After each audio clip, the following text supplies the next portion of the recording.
Hi, എല്ലാവർക്കും എൻ്റെ പുതിയൊരു വ്ലോഗിലേക്ക് സ്വാഗതം. മഴ നല്ലോണം എല്ലാവരുടെയും പിടിച്ചുല്ലേ. മഴ കാണാനും ആസ്വദിക്കാനും ഒക്കെ നല്ല ഇഷ്ടമാണ്. പക്ഷേ നമ്മൾ ഈ പണിയെടുക്കുമ്പോൾ അത് പണിയെടുത്ത ഭാഗമൊക്കെ ഒന്ന് വൃത്തിയായിട്ട് കിടക്കണം എന്നാണല്ലോ ആഗ്രഹം. പക്ഷേ അത് വൃത്തിയായിട്ട് കിടക്കില്ല. പെട്ടെന്ന് അഴുക്കാവും. ചെളിയും വെള്ളവും കൂടി ആവുമ്പോൾ അതങ്ങനെ കിടക്കും. അപ്പോൾ അതൊരു ബുദ്ധിമുട്ടാണ് സത്യം പറഞ്ഞാൽ. അല്ലാത്ത പക്ഷം നമുക്ക് വെറുതെ ഇരിക്കുകയാണ്, നല്ലതായിട്ടിരിക്കുകയാണെന്നുണ്ടെങ്കിൽ മഴയാണ് ഏറ്റവും രസം. നമുക്ക് ഭക്ഷണമൊക്കെ കഴിച്ച് ഇങ്ങനെ ആസ്വദിച്ചൊക്കെ ഇരിക്കാം. അത് പറ്റില്ലല്ലോ. രാവിലെ മോള് സ്കൂളിലും പോയി, ഏട്ടൻ വർക്കിനും പോയി. അപ്പോൾ പിന്നെ ഇനി ബാക്കിയുള്ള പണികൾ നോക്കാമെന്ന് വിചാരിച്ചു. മീൻ നേരെയാക്കാനുണ്ടായിരുന്നു, അത് ഐസായിട്ടിരിക്കുകയായിരുന്നു. അപ്പോൾ അതൊന്ന് ഇതായപ്പോൾ വേഗം അത് നേരെയാക്കി വെച്ചു. ഇനിയിപ്പോൾ തുടയ്ക്കലും കൂടി കഴിഞ്ഞ് കഴിഞ്ഞാൽ വേഗം കുളിക്കാമല്ലോ. എന്നിട്ട് വേണം ഇനി മീൻ ഉണ്ടാക്കാൻ. അപ്പോൾ ഞാൻ വേഗം പോയി കുളിച്ചിട്ട് വന്നു. മീനൊക്കെ നേരെയാക്കി മഞ്ഞൾപ്പൊടി, മുളക് പൊടി, ഉപ്പൊക്കെ തേച്ച് വെച്ചിട്ടാണ് ഞാൻ പോയി കുളിച്ചത്. ഉണക്കപ്പയറും കായയും കൂടി ഉപ്പേരി ഉണ്ടാക്കാമെന്ന് വിചാരിച്ചിട്ട് പയർ കുറച്ചെടുത്തിട്ട് അടുപ്പത്തിട്ടു. മഞ്ഞൾപ്പൊടിയും ഉപ്പും ഇട്ടിട്ടാണ് വേവിക്കാൻ വെച്ചത്. ഒരു കായ ഇരിക്കണുള്ളൂ. ആ കായ ആണെങ്കിൽ കറുത്ത് തുടങ്ങി. കുറച്ച് ദിവസമായി അത് ഇരിക്കുന്നു. അപ്പോൾ ഇനിയും വെച്ചുകൊണ്ടിരുന്നാൽ അത് ചിലപ്പോൾ കേടായി പോകും, ഉപയോഗിക്കാൻ പറ്റില്ല. ഞാൻ അതരിഞ്ഞിട്ട് ലേശം മഞ്ഞൾപ്പൊടി ഇട്ടിട്ട് വെള്ളത്തിലിട്ട് വെച്ചു. അതാവുമ്പോൾ അതിൻ്റെ കറയൊക്കെ ഒന്ന് പോയി കിട്ടുമല്ലോ. മോൾക്ക് ലഞ്ചിന് കൊടുത്തു വിടാൻ രാവിലെ വെണ്ടക്കായ ഉപ്പേരിയാണ് ഉണ്ടാക്കിയത്. അതിൻ്റെ കുറച്ച് ബാക്കി ഇരിക്കുന്നുണ്ട്. അത് പക്ഷേ ഉച്ചയ്ക്ക് തികയില്ല. പിന്നെ ഇപ്പോൾ വൈകുന്നേരം പിന്നെയും രണ്ടാമത് ഉണ്ടാക്കാനും വയ്യ. എന്തായാലും ഉണ്ടാക്കി വെച്ചാൽ 2 നേരത്തേക്ക് ആവുമല്ലോ. ഈ വറുക്കാനുള്ള ചട്ടിയൊക്കെ അടുപ്പത്ത് വെച്ചിട്ട് ഞാൻ പോയിട്ട് തലയിലത്തെ കെട്ടൊക്കെ കഴിച്ചു. കാരണം അത് വെച്ചിട്ടിരിക്കുമ്പോൾ ഭയങ്കര ഒരു വെയിറ്റ് പോലെ തോന്നും. അതൊക്കെ വെച്ചിട്ട് വന്നപ്പോഴത്തേക്കും ചട്ടിയൊക്കെ ചൂടായി. അത് ഈ കാസ്റ്റ് അയണിൻ്റെ ചട്ടി ആയതുകൊണ്ടേ ഭയങ്കര വെയിറ്റ് ഉണ്ട്. പിന്നെ അത് വല്ലാതെ ചൂടുമാണ്. നമുക്ക് പിടിക്കാനൊക്കെ ഭയങ്കര ബുദ്ധിമുട്ടാണ്. 2 സൈഡും നമ്മളിപ്പോൾ പാനിൽ യൂസ് ചെയ്യുന്ന പോലെ ചെയ്യാൻ പറ്റില്ല, അങ്ങനത്തെയാണ്. പിന്നെ അടി പിടിക്കും കേട്ടോ. ഞാൻ ഇതിൽ മീൻ അങ്ങനെ വറുത്തിട്ടില്ല. ഞാൻ എല്ലാ വീഡിയോയിലൊക്കെ കാണുന്ന പോലെ ഒന്ന് ചെയ്ത് നോക്കിയതാണ്. പക്ഷേ അബദ്ധമായി. പാനിൽ ചെയ്താൽ മതിയായിരുന്നു. ഞാൻ കറിവേപ്പിലയൊക്കെ നല്ലോണം ഇട്ടിട്ടാണ് അതിൻ്റെ മുകളിലാണ് മീൻ വയ്ക്കുകയൊക്കെ ചെയ്തത്. പക്ഷേ അടിയിൽ പിടിക്കുന്നുണ്ട്. എന്തായാലും ഒരാഗ്രഹത്തിന് ചെയ്ത് നോക്കിയെന്നേ ഉള്ളൂ. അടി പിടിക്കാതിരിക്കാൻ എന്തെങ്കിലും ടിപ്പൊക്കെ ഉണ്ടെങ്കിൽ ആർക്കെങ്കിലും അറിയിച്ചാൽ പറഞ്ഞു തരണം കേട്ടോ. മീൻ കറി വെക്കാനുള്ള മീൻ കുറച്ച് ഞാൻ അടുത്ത് മാറ്റി വെച്ചിട്ടുണ്ടായിരുന്നു. അപ്പോൾ അതും കൂടി ആക്കാമെന്ന് വിചാരിച്ചിട്ട് ഞാൻ അപ്പുറത്തെ അടുപ്പിൽ ചട്ടി വെച്ചു. പയർ എന്തായാലും ഓൾറെഡി വെന്തിട്ടുണ്ട്. ഇനിയിപ്പോൾ കായം കൂടിയും വേവിക്കാൻ വെക്കണം. അപ്പോൾ ഒരുമിച്ച് ആ കുക്കറിൽ തന്നെ ഇട്ടൊന്ന് വെന്ത് കഴിഞ്ഞാൽ നമുക്ക് വറുത്തിടയിലേ വേണ്ടു വിചാരിച്ചു. മീൻ ചട്ടിയിലേക്ക് എണ്ണ ഒഴിച്ചിട്ട് ഉലുവ വറുത്തിട്ടു. അതിലേക്ക് ഇഞ്ചിയും ഉള്ളിയും ഇട്ടു. അതൊന്ന് വഴറ്റി വന്നപ്പോൾ ലേശം ഉപ്പിട്ടുണ്ടായിരുന്നു. പിന്നെ ഞാൻ അവിടെ വെള്ളമുളക് ഉണ്ടായി നിൽക്കുന്നുണ്ടായിരുന്നു. ഞാൻ കാന്താരി മുളക് പൊട്ടിക്കാച്ചിട്ടാണ് പോയത്. അപ്പോൾ നോക്കുമ്പോൾ വെള്ളമുളക് കണ്ടു. അത്യാവശ്യം വലിപ്പം മൂത്തിട്ടുണ്ടെന്ന് വിചാരിച്ചിട്ട് ഞാൻ ഒരു 4-5 എണ്ണം പൊട്ടിച്ചെടുത്തു. അപ്പോൾ അതും കൂടിയും കറിയിലിടുന്നുണ്ട് കേട്ടോ. പക്ഷേ വലിയ എരിവൊന്നുമില്ല. മണമൊക്കെ ഗംഭീരമാണ്. പക്ഷേ വലിയ എരിവൊന്നും തോന്നുന്നില്ല. എന്തായാലും ഇട്ടിട്ടുണ്ട്. അതൊന്ന് വഴന്ന് വരട്ടെ വിചാരിച്ചിട്ട്. അതിൻ്റെ ഇടയിൽ ഞാൻ പയർ വെന്തിട്ടുണ്ടായിരുന്നു. അപ്പോൾ അതെടുത്തിട്ട് അതിലേക്ക് കായയും കൂടിയും ഇട്ട് കൊടുത്തു.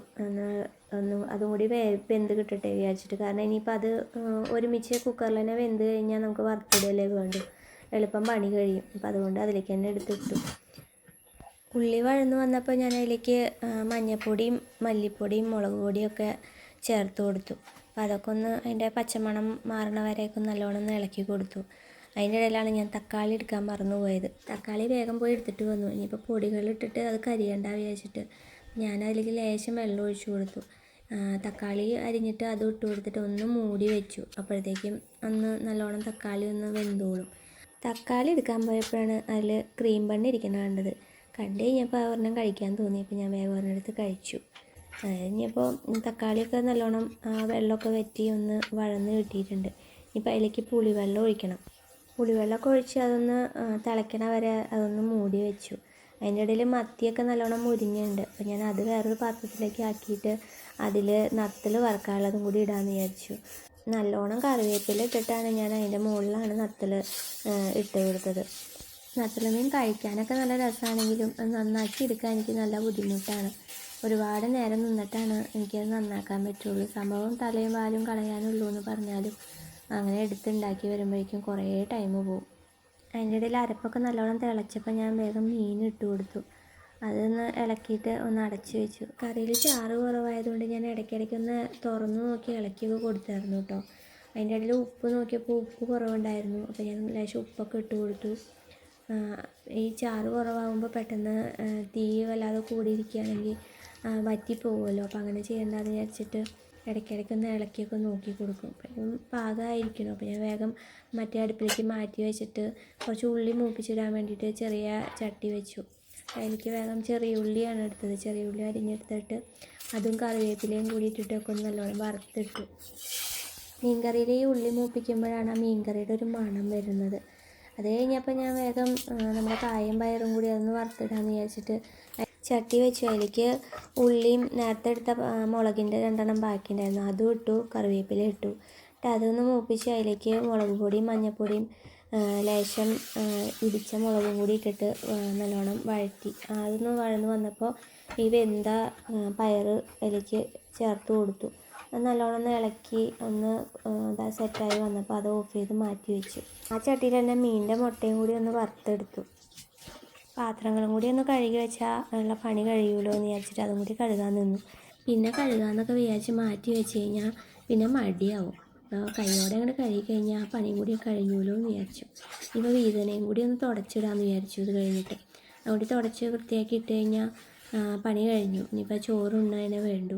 ഏട്ടനാണെങ്കിൽ ഇന്ന് ഉച്ചയ്ക്ക് വരുന്നില്ല എന്നാണ് വിളിച്ച് പറഞ്ഞത്. അപ്പോൾ പിന്നെ ഞാൻ മാത്രമേ ഉള്ളൂ ചോറുണ്ണാനായിട്ട്. അപ്പോൾ വേഗം വീതനയും ഒക്കെ തുടച്ചു, പാത്രങ്ങളും കഴുകി വെച്ചു. ഇനിയിപ്പോൾ ചോറുണ്ണേ വേണ്ടു. നല്ല മഴ വരുന്നുണ്ട്. അപ്പോൾ ഞാൻ വേഗം ചോറുണ്ണാമെന്ന് വിചാരിച്ചിട്ട് ചോറൊക്കെ വിളമ്പി നമ്മുടെ മീൻകറിയും മീൻ വറുത്തതും പയറും കായും ഉപ്പേരിയും എല്ലാം വിളമ്പി എടുത്തിട്ട് മഴയൊക്കെ കണ്ട് കഴിക്കാമെന്ന് വിചാരിച്ചു. അപ്പോഴത്തേക്കും മഴയൊക്കെ പെയ്തു തുടങ്ങി.